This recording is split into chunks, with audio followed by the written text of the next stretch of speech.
हरे Krishna friends. Gita इन shloka channel पर आप सभी का स्वागत है।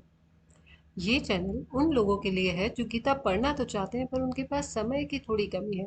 इस चैनल पर अध्याय के अनुसार कुछ श्लोकों को लेकर उनकी 2 से 5 मिनट की वीडियोस बनाई जाएंगी, जिन्हें आप ऑफिस आते जाते, किचन में काम करते हुए या कभी भी थोड़ा सा भी समय मिलने पर सुन सकते हैं। इन वीडियोस में AC भक्ति वेदांत स्वामी प्रभुपाद द्वारा लिखी गई भगवत गीता यथारूप पढ़ी गई है। मेरी उम्मीद है कि आपके जीवन के हर सवाल का उत्तर आपको गीता में ज़रूर मिलेगा। अब हम आते हैं गीता की पृष्ठभूमि पर। यद्यपि भगवत गीता का व्यापक प्रकाशन और पठन होता रहा है, किंतु मूलतः यह संस्कृत महाकाव्य महाभारत की एक उपकथा के रूप में प्राप्त है। महाभारत में वर्तमान कलयुग तक की घटनाओं का विवरण मिलता है। इसी युग के प्रारंभ में, आज से लगभग 5000 वर्ष पूर्व, भगवान श्री कृष्ण ने अपने मित्र तथा भक्त अर्जुन को भगवत गीता का उपदेश दिया था। उनकी यह वार्ता, जो मानव इतिहास की सबसे महान दार्शनिक तथा धार्मिक वार्ताओं में से एक है, उस महायुद्ध के शुभारंभ के पूर्व हुई, जो धृतराष्ट्र के 100 पुत्रों तथा उनके चचेरे भाई पांडु पुत्रों के मध्य होने वाला भ्रातृघातक संघर्ष था। धृतराष्ट्र तथा पांडु भाई भाई थे, जिनका जन्म कुरुवंश में हुआ था, और वे राजा भरत के वंशज थे, जिनके नाम पर ही महाभारत नाम पड़ा। चूंकि बड़ा भाई धृतराष्ट्र जन्म से अंधा था, अतएव राज सिंहासन उसे न मिलकर उसके छोटे भाई पांडु को मिला।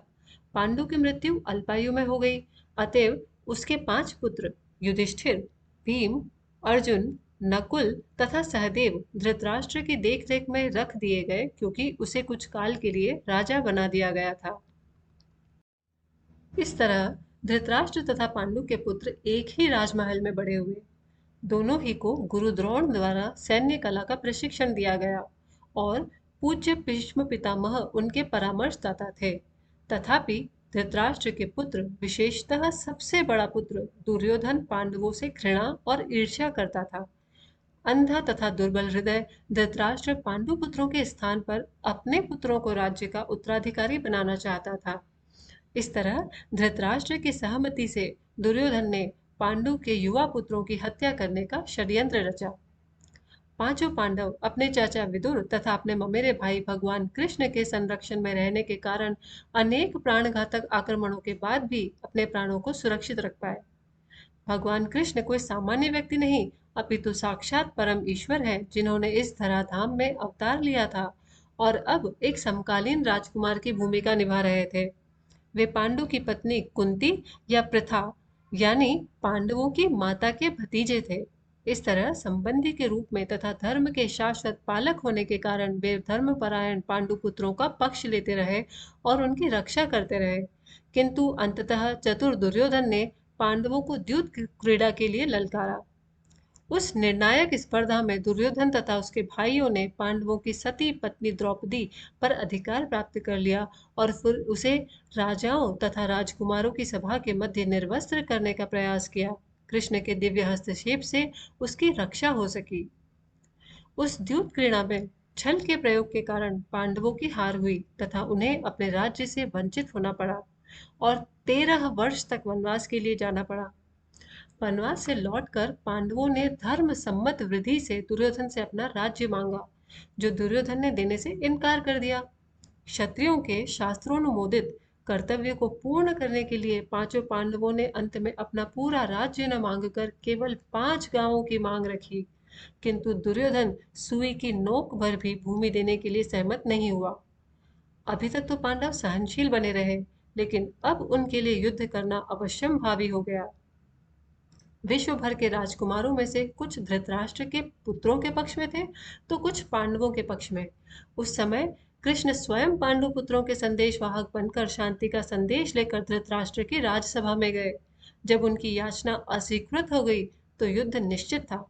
अत्यंत सच्चरित्र पांचों पांडवों ने कृष्ण को पूर्ण पुरुषोत्तम भगवान के रूप में स्वीकार कर लिया था, किंतु धृतराष्ट्र के दुष्ट पुत्र उन्हें नहीं समझ पाए थे। तथापि कृष्ण ने विपक्षियों की इच्छानुसार ही युद्ध में सम्मिलित होने का प्रस्ताव रखा। ईश्वर के रूप में वे युद्ध नहीं करना चाहते थे, किंतु जो भी उनकी सेना का उपयोग करना चाहे कर सकता था। प्रतिबंध यह था कि एक ओर कृष्ण की संपूर्ण सेना होगी और दूसरी ओर वे स्वयं एक परामर्शदाता तथा सहायक के रूप में उपस्थित रहेंगे। राजनीति में कुशल दुर्योधन ने आतुरता से कृष्ण की सेना झपट ली, जबकि पांडवों ने कृष्ण को उतनी ही आतुरता से ग्रहण किया। इस प्रकार कृष्ण अर्जुन के सारथी बने और उन्होंने उस सुप्रसिद्ध धनुर्धर का रथ हाँकना स्वीकार किया। इस तरह हम उस बिंदु तक पहुंच जाते हैं जहां से भगवत गीता का शुभारंभ होता है। दोनों ओर की सेनाएं युद्ध के लिए तैयार खड़ी है और धृतराष्ट्र अपने सचिव संजय से पूछ रहा है कि उन सेनाओं ने क्या किया। ये वीडियो खत्म करने के पहले मेरा आप सभी से यह प्रश्न है कि अगर आप दुर्योधन की जगह होते तो कृष्ण की सेना को चुनते या श्री कृष्ण को। और अगर आपका जवाब ये है कि आप कृष्ण को चुनते तो कोई बात नहीं, अभी भी देर नहीं हुई है। आप इस जीवन में श्री कृष्ण को चुन लीजिए, अपने मार्गदर्शक या मित्र किसी भी रूप में। हरे कृष्णा।